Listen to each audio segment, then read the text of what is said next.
Now on Spectrum News 1, assaults on police officers reaching a 10-year high last year.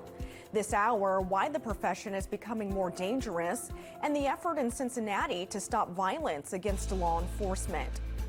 Plus, we'll have to wait before finding out if a murder suspect is competent to stand trial. We'll have the latest on the court case for Bruce Foster III. Good afternoon and thanks for joining us. I'm Imani Payne. A busy news day today. Later in the hour, communities across Jamaica and the Caribbean bracing for Hurricane Melissa. We have an update on where things stand as people there race to finish last-minute preparations. We begin today with a competency hearing for the man accused of opening fire inside of a Central Ohio warehouse earlier this year, killing 2 people. Bruce Foster III in court this morning in Licking County. Our Cassidy Wilson was inside the courtroom. She joins us now with the latest on the judge's decision in this case. Here at the Licking Law enforcement officers serve and protect our communities while facing an increasing number of risks. U.S. Marshal Pete Elliott says a member of the Northern Ohio Violent Fugitive Task Force is thankful to be alive after he was shot by a suspect while serving a warrant last week. He's expected to make a full recovery. It's one of the latest assaults against officers, which according to the latest data available from the FBI, reached a 10-year high in 2024. Those assaults are making an already dangerous profession even more of a challenge. Our Jenna Jordan rides along with a different Ohio task force, tracking down known violent offenders and strengthening partnerships among federal, state, and local law enforcement agencies. These are house guests. More than 250 runners took part in the second annual Cops for a Cure 5K in Cincinnati yesterday. The event is hosted by Cops Caring for Cops. The organization supports Cincinnati police officers diagnosed with cancer. Funds raised from the event help offset medical expenses. The founder says this awareness can save lives. To bring community together, to bring our officers together, to support an amazing cause and support each other. Jennifer Lane, a member of the Cincinnati Police Department and breast cancer survivor, says that the support she had during her fight made all the difference for her, and she's now hoping to pay it forward. A lot of us are more of the take charge, help everybody else before we help others. So once we actually get that diagnosis, it kind of takes you back, and it's actually a role we're not used to playing. Runners crossing the finish line also explored educational resources from groups like the University of Cincinnati Cancer Center. The United States and China agreed to a deal that will keep TikTok here in the U.S. When the deal could be finalized as President Donald Trump prepares for critical talks with the Chinese president.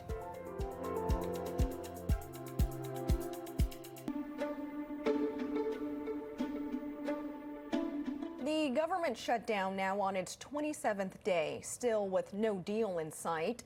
U.S. Transportation Secretary Sean Duffy predicts travelers will see more delays and cancellations this week as more air traffic controllers work without pay and call out in protest. The FAA issued a temporary ground stop at Los Angeles International Sunday due to an air traffic controller shortage.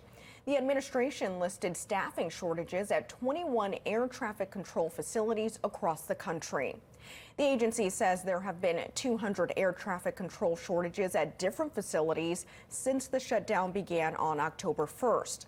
That's more than 4 times the number of shortages the FAA reported during the same period a year ago. And Congress no closer to passing a funding package or stopgap efforts to get federal employees paid. The U.S. House remains on recess all week. The USDA confirms that no SNAP benefits will be sent out in November. The Trump administration said it would not tap into roughly $5 billion in contingency funds to keep benefits flowing. President Donald Trump is in Japan. He's set to meet the country's newly elected prime minister tomorrow. This after a whirlwind weekend in Malaysia, where the president smoothed relations with China ahead of critical talks on Thursday. Spectrum News Washington reporter Daniel Grimes joins us now with the latest on the president's trip. Air Force One landed in Tokyo overnight. Russia testing a new nuclear-capable cruise missile in development for years. The missile launched a reported 8,700 miles in its test. But Russian President Vladimir Putin claims the missile has unlimited range and can evade missile defenses. Putin says he began preparations for deploying these weapons to Russia's armed forces. The latest Russian strikes on Ukraine killed at least 3 people and hurt dozens more. Ukraine's Air Force reports that 101 drones were launched early Sunday morning, with 90 being shot down. A group of Northeast Ohio restaurants are going green. Next, we take a look at their latest efforts and what they say they're hoping to accomplish.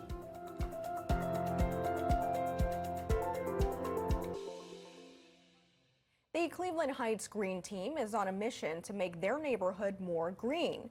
Our Siobhan Harms explains the group's latest initiative, Skip the Stuff. The Green Team approached us and Hell is Real kicks off again later today as in-state rivals FC Cincinnati and the Columbus Crew face off in the first round of the MLS playoffs. The teams are matched up in a best-of-3 series. FC Cincinnati is the number 2 seed in the Eastern Conference, while the 2023 MLS champion Crew are the 7 seed. The first match is at TQL Stadium in Cincinnati. Kickoff is set for 6:45. Game 2 will be Sunday at Lower.com Field in Columbus. Making a difference. Coming up in our next half hour, how one man turned his challenges into an opportunity to help others.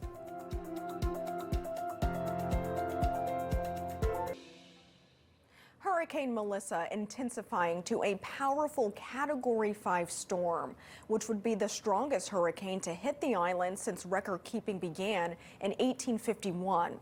It's expected to make landfall tomorrow and is expected to have catastrophic impacts. Our Jenna Enoch takes a look at how the island is preparing ahead of this monster storm. It's a scramble to secure homes and businesses as Hurricane Melissa closes in.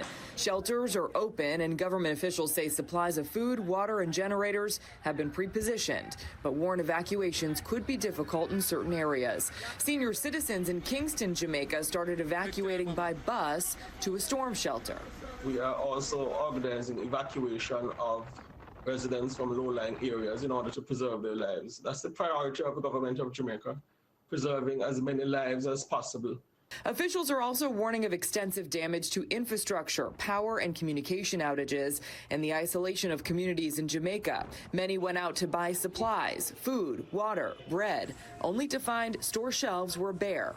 Trying to get last-minute things for the home. Particularly, I was hoping to get some bread, but the shelves are empty. Fishermen in St. Mary, Jamaica were seen removing their boats from the seashore ahead of the arrival of Hurricane Melissa. It's just one of many coastal areas across the island that are expected to be hit by severe floods and storm surge. Many are packing sandbags, watching the ocean as waves get bigger, fearful of the dangerous storm surge that is just ahead. The storm's slow speed is a big concern, threatening days of relentless rain. Authorities are urging everyone in the storm's path to shelter in place by nightfall. Jenna Enoch, Spectrum News. Canada could soon lose its measles elimination status. The country has seen more than 5,000 cases this year, more than twice as many as the past 25 years combined. All of the World Health Organization's regions have committed to eliminate measles by 2030. Canada achieved this goal in 1998, but now amid a reluctance among some to have their children vaccinated, that has been reversed. 6 other countries, including the United States and Mexico, are also seeing increased measles cases. State lawmakers in Indiana will begin a special session next week to redraw the state's congressional map. Governor Mike Braun called the session after Indiana faced pressure from the Trump administration to redistrict in an effort to keep the narrow Republican majority in the House.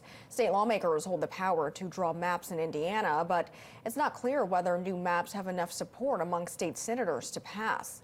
A growing number of states are redrawing congressional districts, including Texas, California, North Carolina, and Missouri.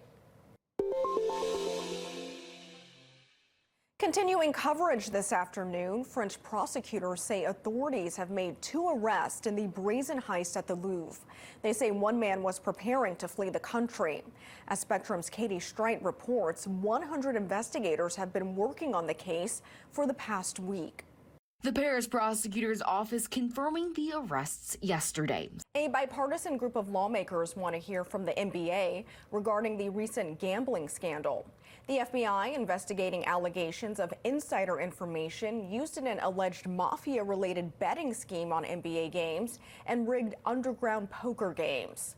Last week, members of Congress wrote to NBA Commissioner Adam Silver asking him to provide a briefing by October 31st. 34 people, including Ohio native Terry Rozier and former Cavs player and coach Damon Jones, were indicted in connection with 2 separate federal gambling investigations announced by the Eastern District of New York. Your next pilot might be as young as 18. Straight ahead, high school students have the opportunity to earn their pilot's license while still in school.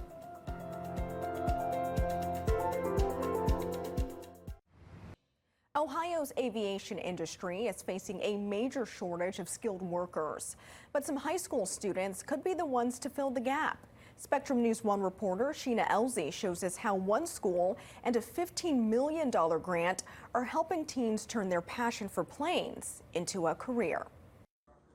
These teens say it's... Your news continues here on Spectrum News 1. Coming up after the break, we'll get a check of your top stories across the state, as well as your latest Weather on the One's forecast. Stay with us.